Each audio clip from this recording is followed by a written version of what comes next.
You know, goo goo, gaga, the whole bit. Oh no! Ah! Gross! According to the director, Tom McGrath, one of the great things about animation projects is that you can try a lot of things out to see what fits. He admits that no matter how entertaining a scene is, sometimes it just won't fit into the film's structure. In this video, we will highlight some deleted scenes that did not quite make the final cut. Let's get started. Ah!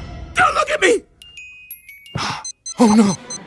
Without that formula, I turn into a normal baby! Tim's nightmare. McGrath opens up by saying that he was particularly sad to let this scene go. Apparently, after Tim talks to boss baby Ted for the first time, he is told that he will get fired from the family. Tim goes to bed thinking about these words. In an expected fashion, his imaginative mind kicks in and he has a nightmare in which he gets a bad performance review from his parents and is fired from the family. Producer Ramsey Naito provides even more details of the scene. She hints that Ted is busy showing off, riding a motorcycle in circles like a daredevil, while Tim is at the corner watching in admiration. The scene starts off with Tim sinking into his bed and landing in a courtroom. His parents make fun of him for being messy and for other natural things that kids do. This is the point his parents hand him his belongings and toss him in some sort of ejector machine. To make things even crueler, Lamb pulls the lever that fires him out of his home. If this is not a kid's worst nightmare, then we do not know what it is. Considering that a loving relationship developing between the Templeton brothers is a priority, we can imagine why a scene like this would not make the cut. Nightmares like this usually have deep-rooted causes, and if this scene was to be included, a whole new sequence would have been required to balance it out. As good as this would have been, it's really not worth changing the perfect storyline.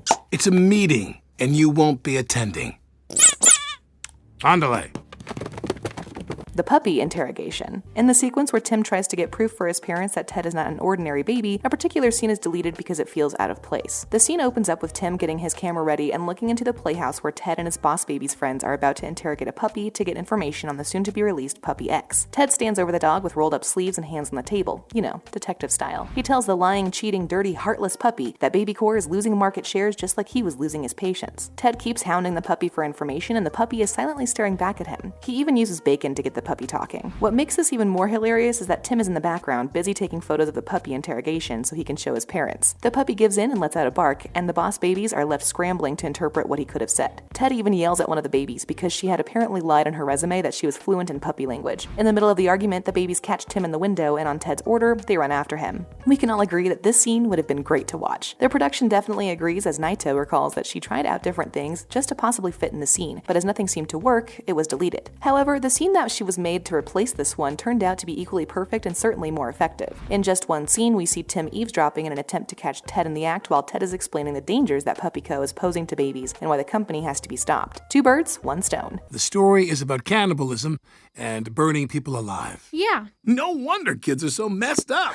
The car ride. This scene is basically a representation of the familiar car ride with siblings that almost everyone can relate to. The parents are driving to Puppy Co. with Tim and Ted in the back seat. It starts off with Tim and Ted in the back, bored by their parents' loud singing. Ted uses the toy figures to narrate the plan of action once they successfully infiltrate Puppy Co. In the middle of the plotting, Ted notably outsmarts Tim by choosing the coolest toy figure, a Skeletor, to represent himself. They both agree to find the file with information on Puppy X. However, Tim is lost when he finds out that the next step would entail Ted writing a memo. Tim does not know what a memo is, and Ted dramatically explains, a memo is something you write to give people information. A memo can bring people together. A memo can be called to arms, a manifesto, a poem. Tim expresses that this was all boring and he hopes to never get a job when he is older. Ted then pats his shoulder and tells him that he will get there. Now this is some powerful stuff. On one hand, Ted learns how to use his imagination. Tim teaches Ted how to be a kid and play like one, which is something that does not come naturally to Ted as he didn't really have it during childhood. Like the overachiever he is, Ted is able to quickly outsmart Tim at his own game. On the other hand, Ted teaches Tim a bit about the adult world, in this case telling him what a memo is and how useful it could be. McGrath mentioned that he considered it important to the character's story that there was an exchange of some sort between Tim and Ted during the car ride. Unfortunately, we didn't get to see all of it in the film. Hi, Dad. Thanks for the lift. Okay,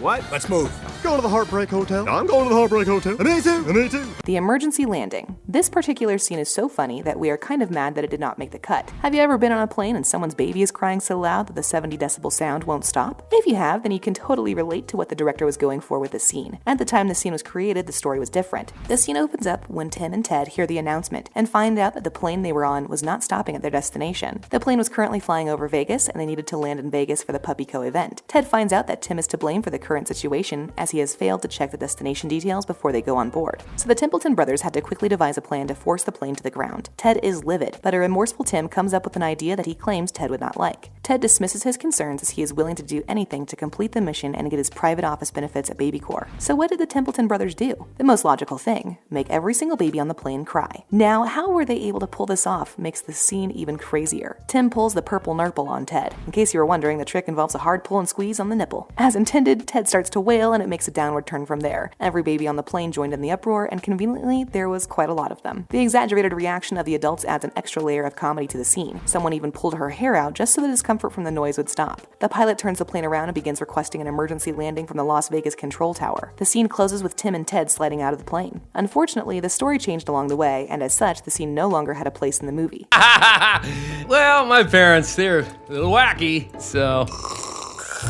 The timeout scene. As one of the bonus features of the Boss Baby 2 film, this scene is the only deleted scene from the second movie that we got to see. There's a new mission, and the Templeton brothers have successfully infiltrated the Acorn Center School. Tim has to plant spy devices in Dr. Armstrong's office, so he commits a crime, thinking he will get sent to the principal's office. Instead, he gets sent to the box for a timeout, where he falls fast asleep. We see this unfold in the film, but we do not get to see what while sleeping. Tim has a dream. This is not a nightmare, but it is still very dramatic. Tabitha is stuck on a sinking ship, and we see Ted fail at all silly attempts to rescue her. Tim, on the other hand, takes his time to access the situation while riding on a dolphin not too far from the ship. At the last minute, Tim jumps in to rescue her, and Ted confesses, "You were right, Tim. You were right all along," as he goes underwater. Then the dolphins turn out to be aliens who hand Tim a giant best dad in the World Cup. Finally, a happy ending for Tim, but it is deleted from the film. Oh, you want this? One thing was clear. He was the boss. Which of these scenes do you think deserve to make the cut? Let us know in the comment section. Don't forget to like and share this video. Do subscribe as well and hit the notification bell so you don't miss any upcoming videos. In every situation, I ask myself, WWSCBFBBD. What would Super Colossal Big Fat Boss Baby do?